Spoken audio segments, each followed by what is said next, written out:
Right. Hi there, everyone. This is Penny Carr from Being Mrs. C, and I'm absolutely delighted that today I'm talking to Debbie Sterling from GoldieBlox. And those of you that read the blog will know that I've went to a launch day recently for GoldieBlox here in the UK. And my daughter, Little Miss C, has been playing with GoldieBlox for a while now. And as an engineer myself, I'm really excited about this product. So I'm delighted to be able to talk to Debbie about it. So hi there, Debbie. Hi, Penny. Right, so I'm an engineer myself. So are you. What was your favourite childhood toy then? You know, it's really funny. Growing up as a little girl, I never played with construction toys. I never played with any kinds of building sets. I think my favorite toys were dolls and stuffed animals. It's it's funny. The reason why I created GoldieBlox is because I wanted to make the toy that I wish I'd had growing up. Hmm. Did you not play with Lego at all then, or did you just not have it in your house, or? In my house, and I think my parents and my sister and I just thought that they were boys' toys. Okay. They weren't for girls. But do you think if you'd have had Lego, you'd have played with it, or? I think I would have loved it.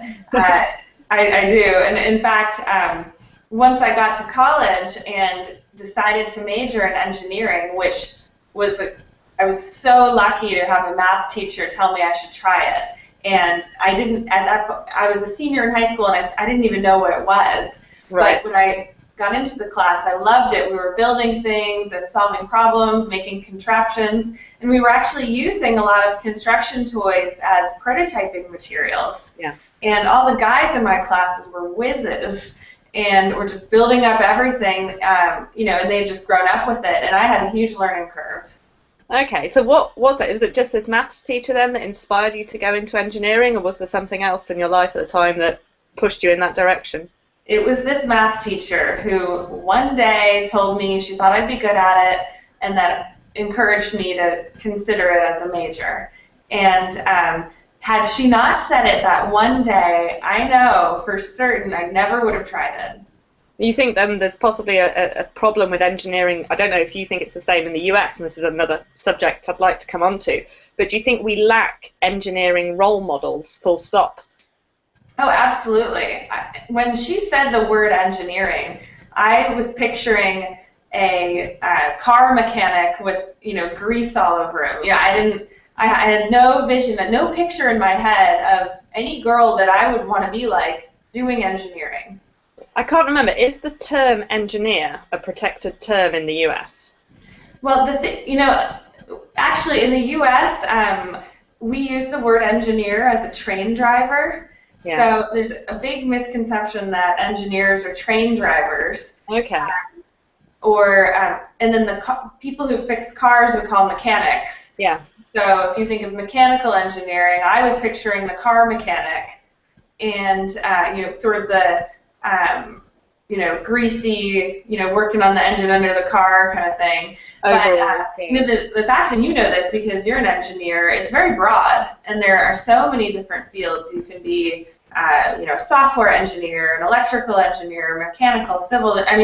Environmental. There's so many opportunities in the field, but growing up in my entire K through 12 education, I was never introduced to it. Okay, it's interesting because, as you say, over here we have like washing machine engineers, the guy who comes to your house to fix your washing machine. But I know, talking to colleagues over in Germany, for example, the term engineer or ingenieur out there it's a protected term, so you cannot call yourself an engineer unless you have got the equivalent of what here in the UK would be chartered engineer status. And I do sometimes wonder if actually having a protected term for engineers would be beneficial to help with the image of the profession as a whole, if you see what I mean. I think that that would definitely help. I think that there's a lot of work to do in creating a better, more appealing image of engineering. And going back to the idea of role models, that was really why I wanted to create a toy with a role model character who is a girl engineer, who's not a nerd and not a genius, but she's accessible and a curious little kid who loves exploring and trying things. Yeah, where did the initial sort of inspiration for doing something that turned into GoldieBlox come from? What was it? What was that light bulb moment for you when you said, I need to sort this out? It happened, I actually started a club with my friends, and we called it Idea Brunch, where we would get together once a month or so, make breakfast, and each person would get up and share their latest idea, whether it was for an art project or a company or whatever. And it was kind of like our version of a book club. Okay. And in one of those sessions, my friend Christy, who was a mechanical engineer with me, started complaining about the lack of women in the field and where are all the women engineers, and talked about growing up. She had 3 older brothers, and she grew up playing with their construction toys. And she loved them, she loved building, and so she always wanted to be an engineer. And she said, why is it that those were my brother's toys, and that girls play with dolls, boys play with building sets? Maybe that has something to do with the lack of girls and women going into those fields. And so her idea at Idea Brunch was to make an engineering toy for girls. And the moment she said that, it really struck a chord with me, because I had the opposite childhood, growing up playing with all of the stereotypical girly toys. And I never would have considered engineering had I not had that very lucky encounter with my math teacher. So that was my light bulb moment. I became obsessed with this idea of presenting engineering to little girls in a way that is appealing, in a way that is fun and tells them that they can do it too, and kind of shows them the playfulness that I discovered when I took that first class, and I actually finally figured out what it was. Yeah, I mean, I had a long chat with some friends of mine this morning on Facebook, and dare I say, just because of my background, a lot of my friends are engineers or come from some sort of technical background. And we were discussing GoldieBlox and this, the whole idea behind it. Now, the thing we were all completely united on was the fact that we want to get more women into engineering. Of that, there was absolutely no doubt. But we spent a long time actually discussing the image of Goldie, and I don't know whether or not just the culture in the UK is maybe a little bit different to the culture in the US as well, and whether or not that us as engineering parents, whether we would buy a typical construction toy that might normally be marketed at boys for our children, or whether we would go for something that had the girls tag to it. Do you see what I mean? It's this almost funny quandary where, I've got a daughter and a son. My daughter's 4, my son's 2. We've got loads of Lego, we've got other construction toys in the house. My daughter plays with those. At school she plays with those, it's her choice, that's what she wants to do. But when we brought GoldieBlox home, at the same time, she thought that was brilliant, she was playing with it. But we were all worried a little bit, as in, are we actually putting some boys off from playing with GoldieBlox, where actually they would really benefit from doing so? Do you see where I'm coming from? Yeah, no, what's been really funny that I've found after we launched GoldieBlox, I've kind of shared my story and the reason why I was so obsessed with making sure that I was designing something that girls would like, even girls who might not be as naturally inclined like your daughter. Even girls who are really entrenched in princess culture wanted to make sure it was something that they would play with too. Yeah. And what we've found since we've launched it is boys really like it as it is, and I was surprised by that actually. We keep hearing now that brothers are stealing it from their sisters, or brothers and sisters are playing with it together, and I think it's actually really great for boys to grow up seeing a character who is a girl builder, that becomes normal, because right now in children's media the math and science characters are almost entirely male. There are very, very few girl engineer or inventors. It's usually the boy genius archetype. And so I think it's really helpful actually for boys and girls to grow up seeing that it would be normal for a normal looking girl to want to build. Yeah, I mean, I wondered, one friend did specifically say to me, can you ask her, is there going to be a boys version of GoldieBlox? Which I thought was an interesting question. Does it need to be a boys version, or does it need to be a less girly version? Well, that's an interesting question, and actually I've been posed that question myself about our strategy. Are we going to make a boy version and a girl version? And actually we're not doing that. What we're doing is we just launched this year Goldie's best friend, who's a boy, and he lives next door. Right. And we're weaving him into the story as well as some other secondary characters. But I don't think there needs to be a boy version and a girl version. I think, it's just one experience with different characters and different storylines that boys and girls can play with together.